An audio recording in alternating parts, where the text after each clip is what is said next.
Before announcing the subject and what this video is going to deal with, we can start by saying that we will try to step on new waters and discuss some often neglected points. Women have fought for equal rights and opportunities since the 19th and early 20th century. And it's still an actual affair. To describe these images, feminism is the word. But wait, don't judge it already. It's not going to be your every year English class presentation subject.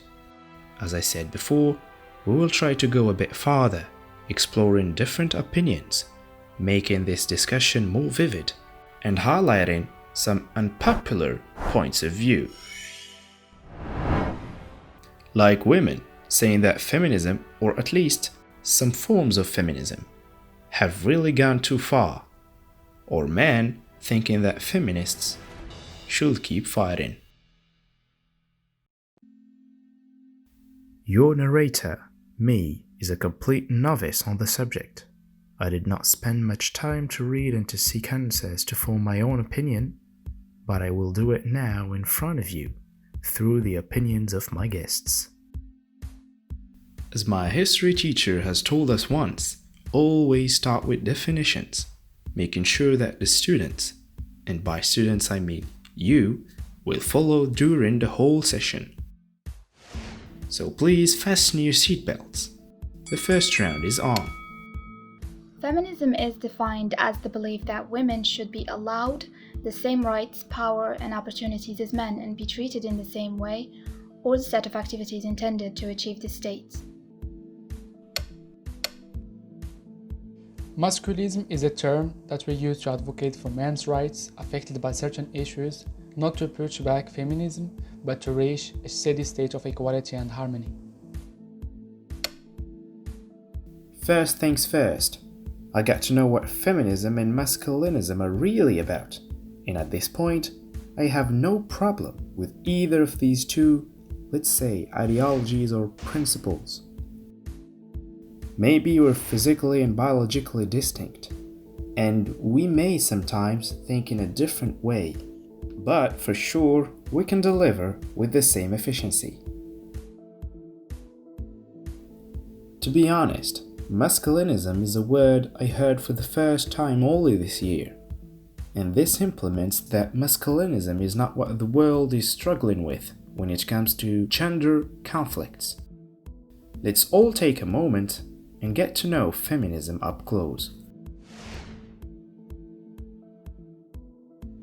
According to the feminism definition that I briefly stated before, the key word is allowed. Allowed the same rights as men, not given. It's about equal opportunities. Thus, the core principle of the feminist movement is equality.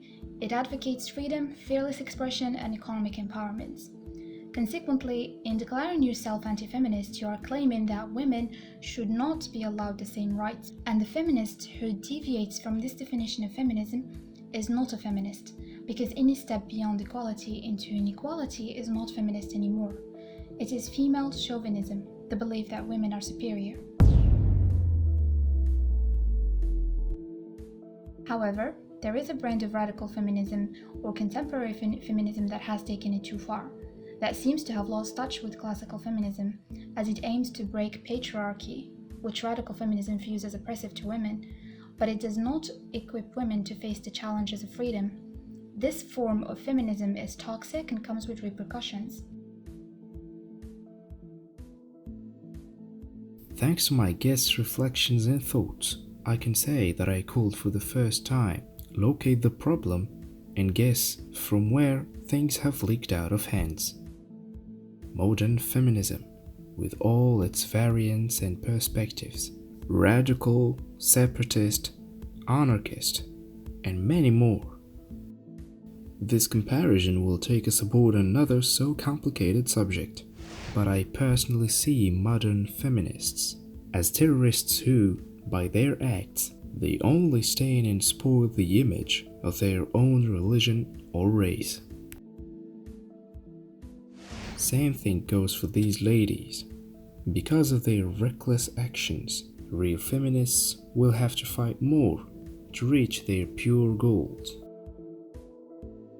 So many strains with different causes and ideas. Isn't it getting anywhere dangerous? It seems a little misogynist, but my opinion differs from that of the mass, which effectively glorifies feminism. I think that the latter, that is to say, the feminism of today, is no longer that of the past. This movement has taken an extremist turn, going as far as racism towards men. Women have become more and more misanderists, and by misanderists I mean hating the male sex. Thus, the true cause which one must aspire to is equality between men and women, which was and will always remain the main goal of feminism in the proper sense of the term. Well, we guessed it right. It is getting dangerous. A 2017 movie called The Misanderists had summed up the meaning of this word in 1.5 hours. Let's have a quick look at one of its presumed best scenes. And remember,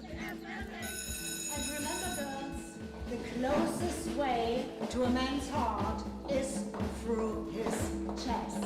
Through his chest.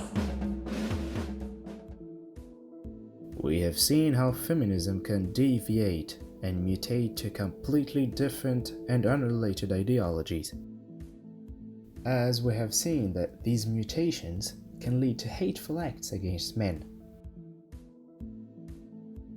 I still ask myself one question.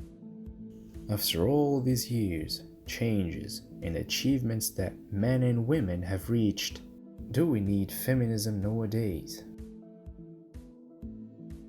One of my issues with modern day feminism is the will to sensationalise everything. Exaggerating and being polemic is a way to get traction in the media, but to my mind making over-exaggerated claims and throwing flimsy facts that aren't backed up by any evidence isn't the way to change things.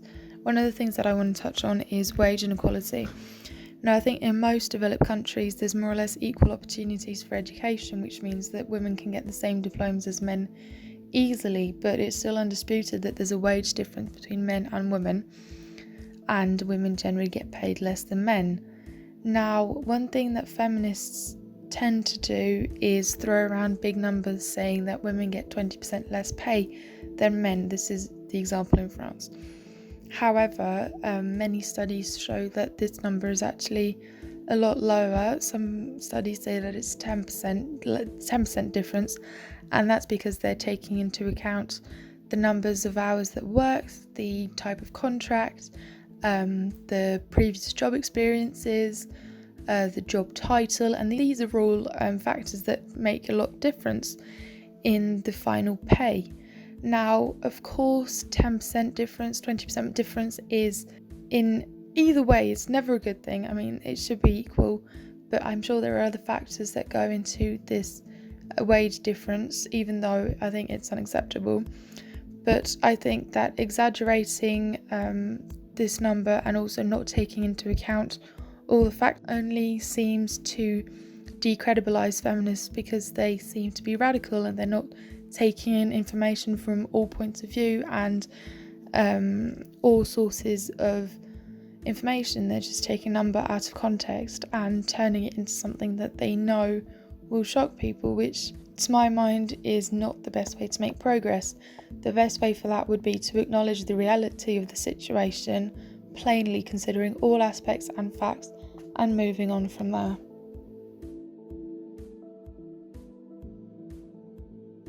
To be honest, I think that we still need feminists, because we didn't really reach that level of equality we always cared for. Wage gap, sexual harassment at workplace, or even physical abuse, or every other phenomenon which may include such behaviors, are still lived and experienced by thousands of women all over the globe.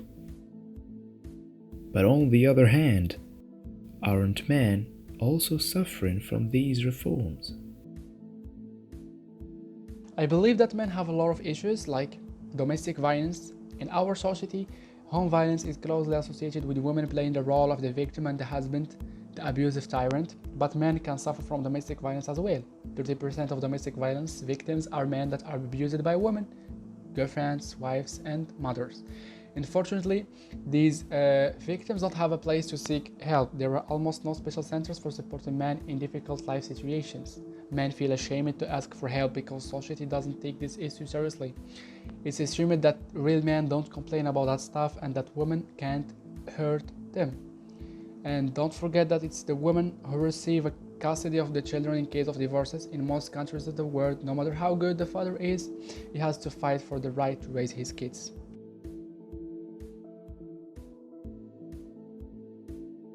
First of all, I will take a moment to thank all my guests, one by one, for their relentless efforts on enriching this video, but also my brain.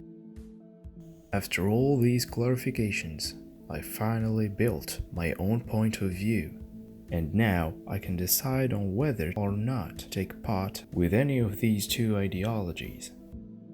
Feminism. I'm not against it at all. Women's rights have been oppressed for many years, and we needed a public force to restore everything to its natural balance. But unfortunately, some did not know when or where to stop. And at this moment, an opposite force was needed to keep things, another time, balanced. The genesis of masculinism was the most legitimate solution. And if masculinism is only there to back up those whose rights have been hijacked by feminism, then I don't see any problem with it either. A sane individual is not against feminism, but against female chauvinism, and for those who think they are truly anti-feminists, makes me think they just either don't know what feminism is, or they are by definition sexist. I am a feminist, but not a modern feminist. I believe in having equal rights, but not more rights. After all, we are all human beings, living on this planet Earth and capable of so many great things, yet we're still struggling with matters easily solved using sprinkle of peace and respect. You're now maybe thinking that this video is not coming up with no magical solutions. Because when we stick to the core and the real objectives, the issue has never existed.